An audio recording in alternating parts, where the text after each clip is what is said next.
Հրաժարվելով հրաժարվում ենք։ Ամեն։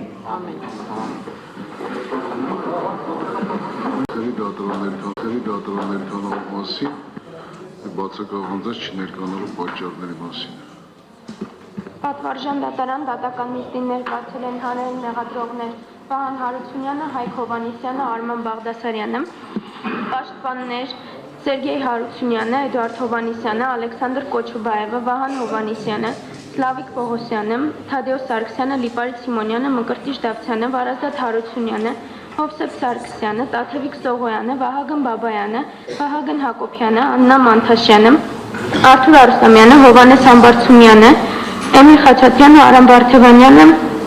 Միժան Պողոսյանը, դատական նիստին ներկա են բոլոր մեղադրյալները, դատական նիստին չեն ներկայացել պաշտպաններ Հովհաննես Խուդարյանը, Արամ Մորվելյանը,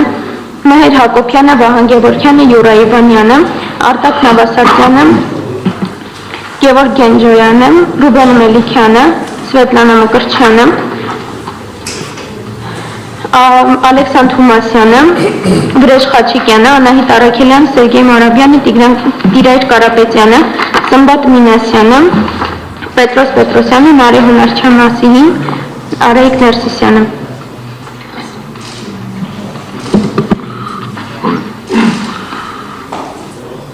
Բարդ իմաստակիցներ, այսօր մենք շարունակել ենք խափան միջոցների հարցի քննարկումը,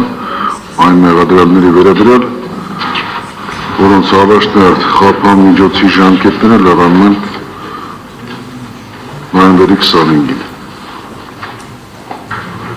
Ցուցակետոր։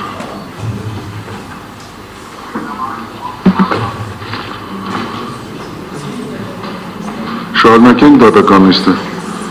որովհետև պաշտպանը ներկայացել է։ Խնդրեմ։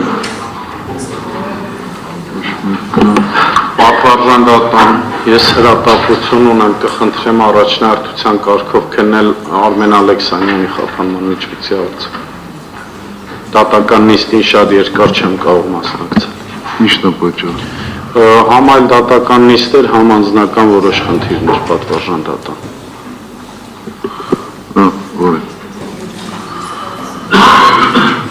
Ընտրեմ մեղադրանքի կողմը ներկայացրեք, էլի։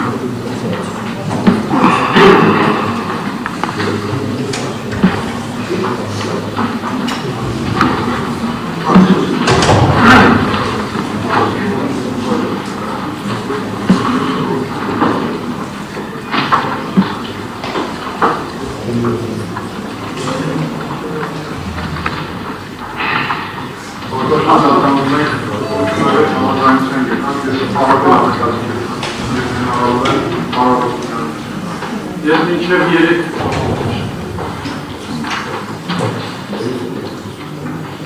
Տիրայր Կարապետյանն էլ ներկայացավ դատական նիստին։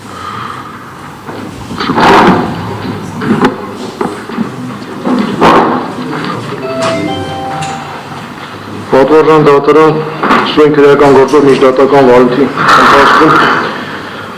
մեղադրյալ Ռոստոմյանի նկատմամբ որպես խափանման միջոց է կիրառվել Երևան քաղաքի ընդհանուր իրավասության դատարանի որոշմամբ կալանքը։ Գործը դատարան ուղարկվելուց հետո եւ սույն դատարանում քննության առնվելուց հետո դատարանը քննության առնելով Ռոստոմյանի նկատմամբ կիրառված խափան միջոցը պահպանելու երկարաձգելու հարցը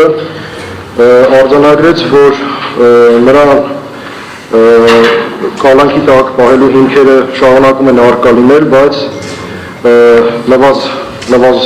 չափով եւ թույլատրելի համարեց Ռոստոմյանի նկատմամբ առավել մեղմ միջամտություն նախատեսող անազատության հետ կապ ունեցող խափանման միջոցի տնային կալանքի կիրառումը։ Գտնում եմ, որ անցած ժամանակահատվածում, երբ գործը դեռևս գտնում է նախնական դատալսումների փուլում, դեռևս չի սահմանվել ապացույցների հետազոտման կարգը, որևէ ապացույց չի հետազոտվել, շարունակում են առկա լինել այն հիմքերը, որոնք դատարանը հաստատված է համարել տնային կալանքը որպես խափանման միջոց ընտրելիս։ Եվ միջնորդում եմ, որպեսզի դատարանը երկարաձգի Արա Ռոստոմյանի նկատմամբ կիրառված խափանման միջոցների ժամկետը ևս 3 ամսով, առանց որևէ փոփոխության, այն նույն սահմանափակումներով, որոնք նախատեսված են եղել նախորդ որոշմամբ եւ նաեւ թույլատրելով այցելել Եռաբլուր զինվորական պանթեոն։ Շնորհակալ եմ պատվիրատուին։ Ցանկանում եք արտահայտել պաշտպանական կողմը խնդրում։ Շնորհակալություն պատվարժան դատարան, ես կփորձեմ հնարավորինս հակիրճ լինել։ Պատվարժան դատարան, նախնական դատալսումների ընթացքում երբ դուք քննարկեցիք մեղադրյալների խափանման միջոցը, առաջին անձը, որի խափանման միջոցը ձեր կողմից փոփոխվեց, դա Արա Ռոստոմյանն էր, եւ կարծում ենք, որ այդ ժամանակ դուք իրոք համարձակ որոշում կայացրեցիք։ Մենք գնահատում ենք այդ որոշումը, բայց դրա հետ համաձայն չենք, որի կապակցությամբ էր վերաքննիչ որոշում ենք ներկայացրել եւ որի պատասխանը մինչ այժմ չունենք։ Պատվարժան դատարան, երբ դուք հրապարակեցիք խափանման միջոցի որոշման եզրափակիչ հատվածը դատականիստերի ընթացքում, առնվազն 2 անգամ հայտարարեցիք, որ Արա Ռոստոմյանին թույլատրում եք շաբաթական առնվազն 2 անգամ այցելել Եռաբլուր զինվորական պանթեոն։ Պատվարժան դատարան, բոլոր բառարաններում բացատրական հոմանիշների առնվազն բառը մեկնաբանվում է որպես ամենաքիչ, նվազագույն, բայց երբ մենք ստացանք որոշման գրավոր օրինակը, տեսանք եւ համոզվեցինք, որ առնվազն բառը ձեր կողմից մեկնաբանվել է որպես առավելագույն եւ սահմանվել է շաբաթական առավելագույնը 2 անգամ այցելել Եռաբլուր զինվորական պանթեոն։ Այդ մասով կարծում եմ, որ հակասություն կար, կարծում եմ նաև, որ տեխնիկական վրիպակ էր եւ եթե դատանը որոշի խափան միջոցը թողնել անփոփոխ, կարծում եմ այդ վրիպակը պետք է ուղղի։ Պատվարժան դատարան, ինչ վերաբերում է որոշման արձանագրված հիմքերին, ապա դատարանի կողմից 2 հիմք էր արձանագրվել, հանցանքի կատարման հավանականությունը եւ քննության նկատմամբ ազդեցությունը, քննության վրա ազդեցությունը։ Պատվարժան դատարան, առաջին հիմքի մասով եւս կարծում եմ, որ տեխնիկական վրիպակի հետ գործում ենք, որովհետեւ դատական երաշխիքների վարույթով մեր նկատմամբ խափանմիջոցը դուք եք քննարկել, ձեր նախագահությամբ էր քննարկվել եւ դուք կրկին 2 հիմք եք իրատեսական համարել, այդ թվում նաեւ հանցանքի կատարման հավանականությունը, բայց վերաքննիչ դատարանը մեր բերված բողոքի արդյունքում հանցանքի կատարման հավանականությունը իսպար բացակայ էր համարել։ Սակայն երբ դուք տնային կալանք կիրառեցիք, կրկին նշեցիք, որ հանցանքի կատարման հավանականությունը առկա է եւ կարծում եմ այդ մասով որ կրկին տեխնիկական վրիպակ է տեղի ունեցել, արտատպում է տեղի ունեցել նախորդ որոշումից եւ կարծում եմ, որ այս անգամ եւս այդ տեխնիկական վրիպակը կուղղվի եւ հանցանքի կատարման հավանականությունը իրատեսական չհամարվի Արա Ռոստոմյանի դեպքում։ Ինչ վերաբերում է քննության վրա ազդեցությունը, պատվարժան դատարան, այդ մասով դուք նշել եք, որ այն էականորեն նվազել է։ Դա դուք նշել եք 3 ամիս առաջ, պատվարժան դատարան, էականորեն նվազել եզրույթը իմ կարծիքով դա ստատիկ ինչ-որ հանգամանք չէ, ստատիկ իրողություն չէ, այլ դինամիկ փոփոխության ենթակա եզրույթ է եւ աճի առումով եւ նվազման առումով։ Աճի առումով հանրային մեղադրողները որևէ հանգամանք արգումենտ չբերեցին, հետեւաբար միակ տրամաբանությունը այն է, որ այդ էականորեն փոփոխությունը 3 ամսվա ընթացքում շարունակել է նվազել եւ այս բանը եւս էականորեն նվազած է։ Հետեւաբար պատվարժան դատարան նույն այդ հիմքով, իմ կարծիքով, տնային կալանք կիրառվել չի կարող։ Եվ պատվարժան դատարան եւս մի հանգամանք նշեմ, որ այդ 3 ամսվա ընթացքում ձեր կողմից նշված այդ նվազագույն կամ առավելագույն 2 անգամը Արա Ռոստոմյանը շաբաթական այցելել է Եռաբլուր զինվորական պանթեոն, այսինքն հարաբերական ազատության մեջ է գտնվել, ընդ որում գաղտնիք ասած չեմ լինի, եթե ասեմ, որ գնացել է առանց ոստիկանների ուղեկցության, քանի որ ոստիկանները ուղեկցումը չեն իրականացնում եւ ունենալով ազդեցության բոլոր իրական հնարավորությունները դրսևորել է բացառապես պատշաճ վարքագիծ եւ կարծում եմ, որ դա ապացուցված իրողություն է եւ որպես ապացուցված իրողություն ավելի ծանրակշիռ է, քան վարույթ իրականացնող մարմնի ներողություն հանրային մեղադրողների կանխատեսական հետևությունների ենթադրությունները։ Պատվարժան դատարան, ես եզրափակեմ նշելով, որ հանգամանքների բերումով հաճախ եմ շփվում զոհվածին ծառայողների ծնողների հետ, որովհետև մեր նորագույն պատմության մեջ ամեն երկրորդ ծնողի նկատմամբ երևի հանրային քրեական հետապնդում է հարուցված եւ մաթոսային չլինի պատվարժան դատարան, բայց նշեմ, որ յուրաքանչյուր ծնողի համար Եռաբլուր չայցելելը ցանկացած ժամանակ իր ոգու կանչով, իր սրտի կանչով ցանկացած ժամանակ չայցելելը դա հավասարազոր է մահվան։ Հետևաբար քննարկելով ներկայումս Արա Ռոստոմյանի տնային կալանք պահելու հանգամանքը խնդրում եմ հաշվի առնել, որ նրան ընդամենը 2 անգամ թույլատրելով այցելել Եռաբլուր զինվորական պանթեոն, դուք նրան զրկում եք ոչ թե ազատության իրավունքից, այլ կյանքի իրավունքից, այսքանը։ Ինչ վերաբերում ներողություն պատվարժան դատան, խնդրում եմ նաև միջնորդում եմ, որ կիրառվի որպես խափանմիջոց բացակայելու արգելքը։ Բացակայելու արգելքը արդեն իսկ կիրառված է։ Միայն բացակայելու արգելքը պատվարժան դատան։ Մեղադրյալը ցանկանում է արտահայտվել։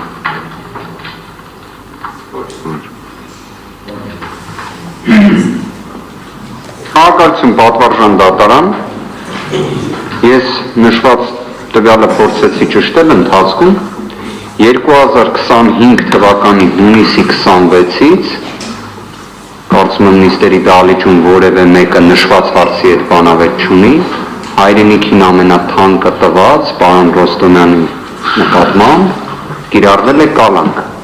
2025 թվականի հունիսի 26-ից։ Դատախազների դիրքորոշումը որպես հանրային մեղադրողներ ձեր կողմից վարույթը ստանձնելու պահին, եթե հիշողությունս չի դավաճանում, եթե կսխալվեմ կուզեմ, որ ուղեմ,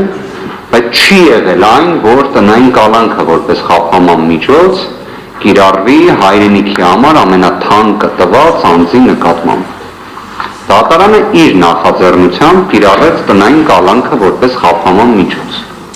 Դատարանի կողմից տնային կալանքը որպես խափանման միջոց կիրառելուց մինչ օրս հաշվի առնելով Սահմանադրական դատարանի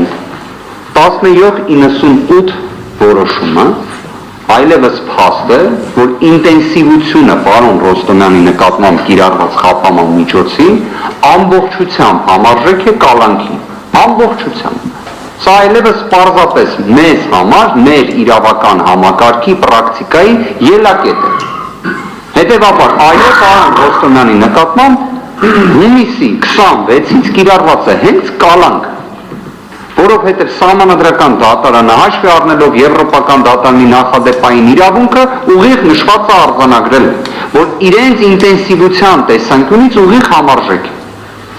Այսօր հանրային մեղադրողները կրկին պնդում են փաստացի կալանքի մասին, որտեղ տնային կալանքը նույնն է։ Իսկապես ինձ մոտ հարց է առաջանում, ինչի համար պարոն Ռոստոմյանի նկատմամբ, որի պաշտպանի խոսքից պարզ է դառնում, որ փաստացի խափանման միջոցի ինտենսիվության նվազումը ունի մեկ նպատակ։ Այն առնչություն չունի սույն վարույթի հետ, այն առնչություն չունի ընդհանրապես հասարակական հարաբերությունների հետ, այն առնչություն ունի մեկ հանգամանքի հետ, Եռաբլուր այցելելու հետ։ Պատվարժան դատարան, ես կարծում եմ դատարանի նախորդիվ կայացրած որոշումները նաև հաշվի առնելով։ Ես օրինակ կարող եմ ասել ի թիվս այլի, Հրայր Սարգսակյանի նկատմամբ կիրառված որոշման պայմաններում։ Իդեպ 2025 թվականի օգոստոս ամսից ոչ կալանք, ոչ տնային կալանք, այսինքն ավելի նվազ խափանման միջոցի պայմաններում ունենք փաստը բացառապես պատշաճ վարքագծի դրսևորման։ Եվ դուք էլ պատվարժան դատարան տեսել եք, թե ինչպես է բացառապես պատշաճ վարքագիծը դրսևորվում։ Մի օրինակ եմ ուզում բերել, որը արդեն դատարանը որպես վարույթ իրականացնող մարմին ակնհայտորեն արձանագրած եղել է։ Եղել է դեպք, որ պարոն Ռոստոմյանին դատարան բերելու դժվարություն է առաջացել։ Ոչ պարոն Ռոստոմյանի ցանկությամբ, այլ ուղեկցող ոստիկանների, այս իմաստով ոստիկաններին որևէ մի քննադատություն չեմ ուզում ուղղեմ, բայց դա փաստ է, դա տեղի ունեցել է։ Դա էլ դատարանը կարող է հաշվի առնել ավելի նվազ խափանման միջոց կիրառելու տրամաբանությունից ելնելով։ Կարծում եմ քրեական դատավարության օրենսգիրքը բոլոր նման հնարավորությունները նախատեսում է։ Եվ կարծում եմ նաև, վստահ եմ նաև, որ ցանկացած նման ձևի որոշումը դատարանի կբխի թե նվազագույնի սկզբունքից քրդատի 18-րդ հոդվածի, թե մարդասիրության սկզբունքից։ Շնորհակալ եմ։ Ցանկություն կա արտահայտվել այլ անձիկ չկան։ Վարորդի մասնակիցներ դատարանը լսելով ուրեմն կողմերի կարծիքը որոշեց Արա Ռոստոմյանի նկատմամբ կիրառված խափան միջոց բացակայելու արգելքը թողնել անփոփոխ, իսկ որպես տնային կալանք կիրառված խափան միջոցի ժամկետը լեռանալուց հետո 2025 թվականի նոյեմբերի 25-ից հետո որպես խափան միջոց նաև կիրառել համակցված բացակայելու արգելքի հետ վարչական հսկողությունը, որի ընթացքում վերջինս պարտավոր է չփոխել իր բնակության վայրը եւ առանցվորոթի իրականացնող մարմնի թույլտվության չփոխել այն, յուրաքանչյուր օր ժամը 21:00-ից մինչև ժամը 8-ը չբացակայել իր բնակության վայրի, չլքել բնակության վայրը, տարածքը եւ շաբաթը մեկ անգամ գրանցվել իրավասու մարմնում, այսինքն պրոբացիայի ծառայությունում։ Դատարանը գտնում որ մեղադրյալի նկատմամբ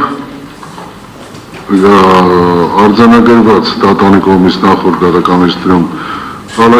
տնային կալանքի հիմքերը նվազել են, խոչընդոտել հանգամանքներ առկա, որպեսզի պայմաններում տվյալ խափան միջոցները դատանի կողմից մատնանշված կարող են ապահովել մեղադրյալի պատշաճ վարքագիծը։ Բացի այդ նաև մեղադրյալին արգելել նաև մարդաշատ վայրեր այցելել։ Սույն որոշումը կարող է բողոքարկել վերաքննիչ քրեական ստանալուց հետո 10 օրյա ժամկետում։ Այսինքն տնային կալանքը նոյեմբերի 25-ից հետո 26-ից սկսած փոխել է վարչական հսկողություն, բացակայելու արգելքը մնալ է անփոփոխ։ Սահմանափակումները ես արդեն նշեցի։ Պարզ է կողմին։ Պարզ է։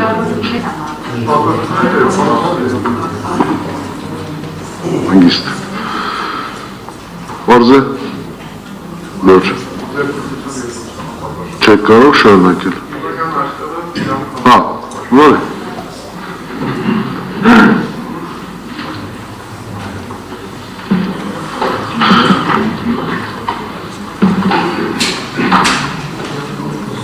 Գովարկյան։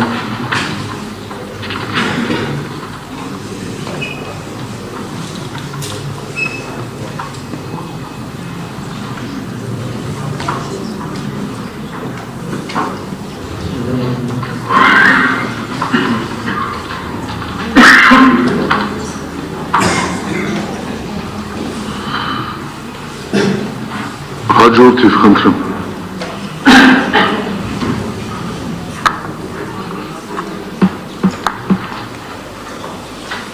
Ցուցակով եք ցանկանում, թե պաշտպան Կոչուբաևը նշեց, որ դուք ժամը 3-ին եք,